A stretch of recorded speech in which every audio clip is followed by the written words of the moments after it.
नमस्कार, मैं हूं फरहान। आप देख रहे हैं नेक्स्ट 9 न्यूज नेशन।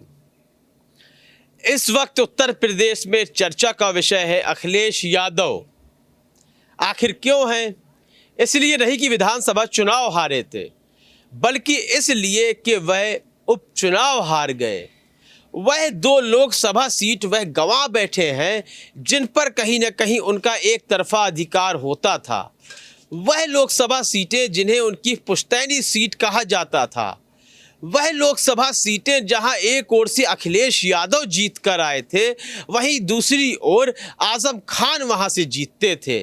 वह 2 लोकसभा सीटें जो कि बहुत अहम थी, एक तो विरासत होने की वजह से और दूसरी ओर के समाजवादी पार्टी के दोनों ही कद्दावर नेता, एक तो समाजवादी पार्टी के राष्ट्रीय अध्यक्ष, दूसरी ओर आजम खान कद्दावर नेता, एक ऐसा चेहरा जिसके बगैर समाजवादी पार्टी अधूरी लगती है। वह दोनों सीटें हार जाना समाजवादी पार्टी के लिए काफ़ी दुखद रहा। तमाम जगह यही बातें होती रहीं कि आखिर ऐसे क्या समीकरण बने, आखिर ऐसी कौन सी कमियां रह गईं जिससे समाजवादी पार्टी अपनी इन दोनों पुश्तैनी सीटों को हार जाती है। इन सभी बातों पर लगातार व्याख्या हो रही थी कि व्याख्या में हर जगह यही नाम आ रहा था कि अखिलेश यादव आखिर उपचुनावों में उन दोनों सीटों का दौरा करने क्यों नहीं गए, आखिर आजम खान के हवाले उन सीटों को क्यों सौंप दिया जाता है। जब हिंदुत्व की राजनीति का दौर चल रहा है तब वहां एक मुस्लिम चेहरे को इतनी अहमियत क्यों दी जाती है।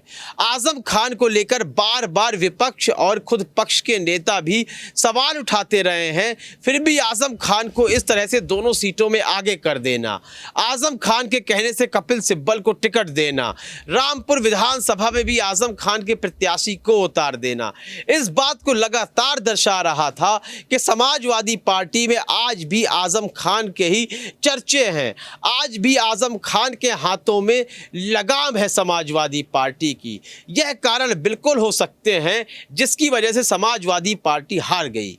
लेकिन एक दिन पहले ही समाजवादी पार्टी की एक बैठक बैठती है।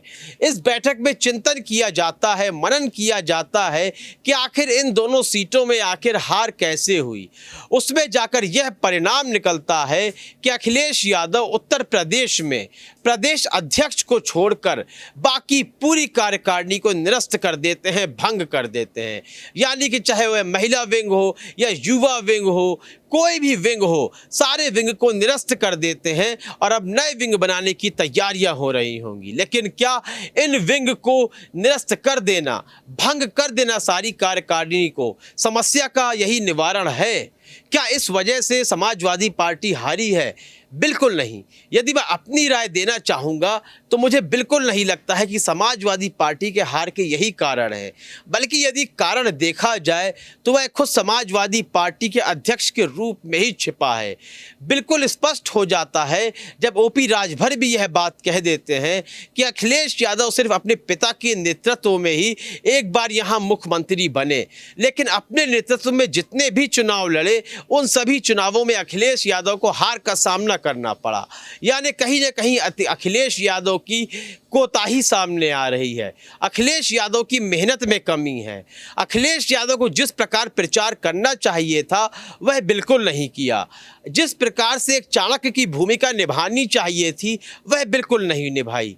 जिस तरह आपने देखा जब आपने निरहुआ को पहली बार हराया तब बहुजन समाज पार्टी यानी मायावती का गठबंधन आपके साथ था, जिसके वजह से आप एक भारी अंतर से जीतते हैं।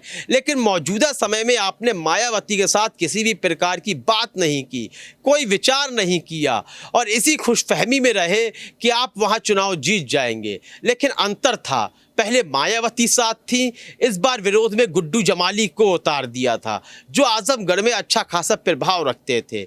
इसी के चलते आपको वहां हार का सामना करना पड़ता है। यदि इससे पहले भी मायावती आपके साथ गठबंधन में ना होती तो शायद तब भी समाजवादी पार्टी को अखिलेश यादव के रूप में हार का सामना करना पड़ता। यह सब समस्याएं हैं। समस्या कहीं ना कहीं शीर्ष स्तर पर है जहां से यह पार्टी शुरू होती है और आप कार्यकारिणी को भंग कर देते देखते हैं जिसका कोई निवारण नहीं निकलेगा, इससे कोई भी निवारण नहीं निकलने वाला है। इस संबंध में आपको क्या लगता है? अपनी राय अवश्य दें। कार्यक्रम को लाइक करें, ज़्यादा से ज़्यादा शेयर करें और चैनल को सब्सक्राइब अवश्य कर दें। तब तक के लिए इजाज़त दीजिए। धन्यवाद।